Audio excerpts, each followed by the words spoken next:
Halo, salam jumpa lagi sobat Adi sekalian dimanapun Anda berada ya.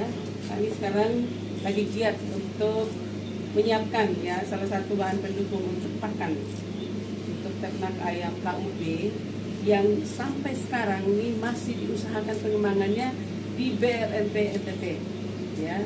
Jadi untuk mendukung ini pakannya ya yang selama ini memang yang sebelumnya kita memang lebih mengandalkan pakan toko ya, dan untuk lebih menambah ya protein dari dedaunan kami menyiapkan dari daun kelor, dan ada juga dari daun pepaya dan dari jenis sayur kangkung.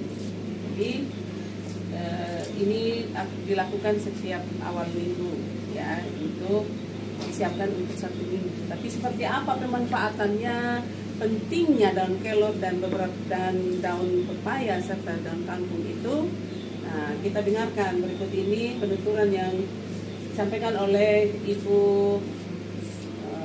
Dr. Sofia Ratnawati MS. Berikut ini. Selamat pagi semuanya, salam sehat selalu. Hari ini kami tim Peternakan BRNP Nusa Tenggara Timur melaksanakan rutinitas kita setiap awal minggu. Kita selalu menyiapkan pakan tambahan untuk ayam KUB kita yang terdiri dari daun kelor, kemudian daun pepaya, ada daun kangkung. Kita bersihkan, kita iris. Kalau daun kelor, daun kangkung sama daun pepaya kita iris halus. Kenapa kita selalu menggunakan hijauan untuk ayam? Beberapa tahun lalu kita pernah melakukan kegiatan penelitian terkait dengan penggunaan manfaat daripada daun kelor ini. Di NTT ini kan daun kelor cukup banyak dan kita tidak susah mencarinya. Kita bisa mengambil di sekitar pekarangan, di sekitar kantor yang tumbuh. Kelor ini kandungan proteinnya cukup tinggi, kurang lebih sekitar 20 sampai 25% kandungan protein. Dan kalau kita campurkan dia di dalam salah satu bahan penyusun ransum ayam itu sangat murah biayanya karena sudah ada unsur proteinnya di situ. Dan biasanya kan salah satu indikasi ransum mahal itu karena kandungan proteinnya yang cukup tinggi. Nah, sementara ini kita memanfaatkan daun kelor ini kan kita tidak membutuhkan biaya besar, hanya membutuhkan tenaga yang kita tenaga juga tidak banyak, karena kan tenaga pagi-pagi kita datang ke kantor, kita bisa menyiapkan ransum. Pemberiannya seperti apa, Bu?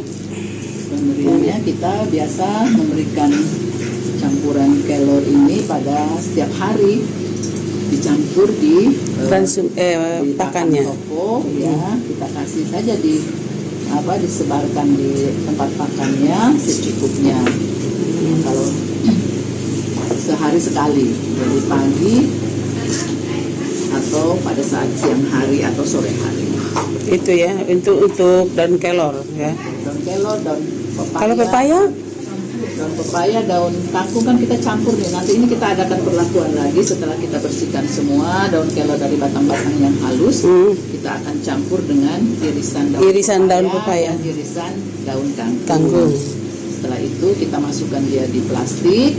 Nah, setiap hari tenaga kandang kita IMA mengambil 2-3 bungkus untuk diberikan ke ayam KUB. Nah, pemberiannya untuk ayam KUB juga tidak semua kayaknya tuh, karena itu untuk yang umur produksi, umur yang bertelur dan remaja. Karena indikasinya kalau kita memberikan daun kelor secara teratur, produksi telurnya juga bisa naik. Cuma memang belum diteliti secara ilmiah kenaikannya itu berapa persen. Cuma kita melihatnya dari indikasinya dari jumlah telur yang dihasilkan dihasilkan pada setiap harinya, kan? Oke. Kita menjaga agar produksi telur yang katanya ayam KUB ini kan unggulnya di produksi telur. Kalau kita lihat setiap harinya sudah ada yang bertelur sekitar 50 sampai 60% dari populasi betina yang bertelur, itu kita indikasikan bahwa daun kelor ini cukup membantu di dalam mempertahankan, bahkan mungkin bisa meningkatkan produksi telur. Jika kita bandingkan dengan pakan toko komersil, jika kita berikan 100%, tapi kan itu harganya juga cukup mahal kan, dan itu biayanya sangat tinggi. Jadi kita antisipasinya kita menggunakan daun kelor. Berikutnya adalah jika kita rajin memberikan daun kelor, itu ayam-ayam terhindar dari penyakit. Kita sudah membuktikan selama sekian tahun kita memelihara ayam KUB ini, kematian yang disebabkan penyakit nyaris tidak ada. Ya. Kemudian daun pepaya juga begitu, kita memanfaatkan daun pepaya, bukan daun yang muda, ini antibiotiknya juga cukup tinggi kan kalau daun kelor. Jadi mungkin ya penyebabnya itu karena vitamin tinggi, terus antibiotiknya juga cukup tinggi sehingga dia bisa menjaga ayam dari penyakit, serangan penyakit dan bahkan mungkin kematian.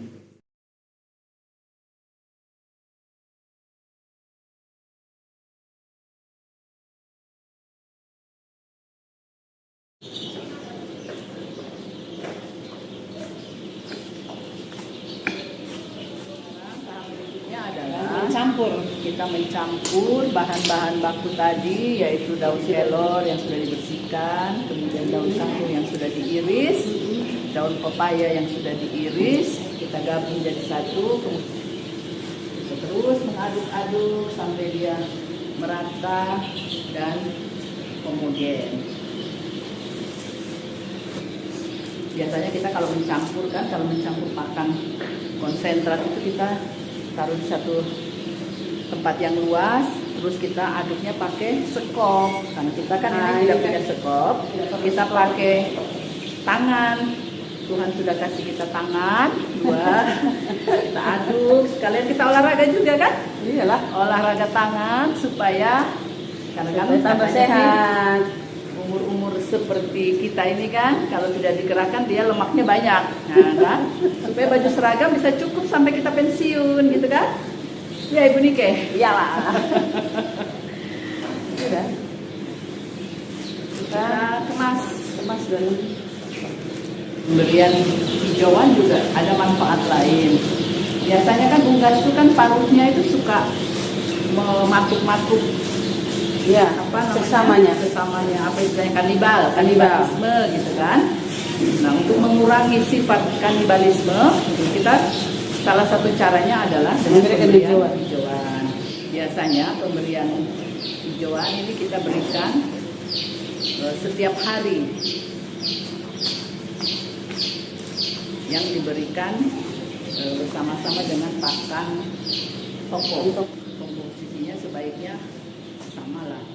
Ini kita tidak semua kita masukkan di kantong plastik, karena biasanya kan daun kelor, daun kangkung, atau daun pepaya yang kita jadikan pakan ini, kita akan simpan sebagian di atas meja ini untuk diangin-anginkan dan untuk pemberian besok pagi, minimal maksimal sampai 1-2 hari. Nanti setelah hari ketiga atau hari kedua kita ambil yang dari lemari es.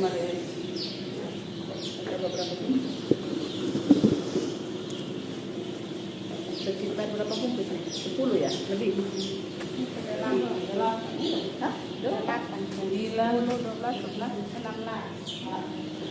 Angin-anginkan dia untuk pemberian besok dan lusa. Oh, itu cukup ya?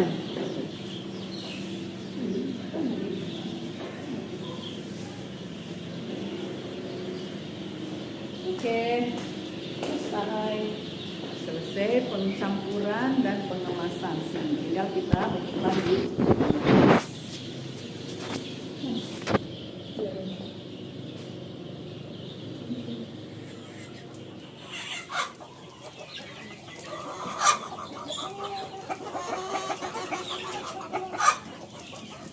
Oke.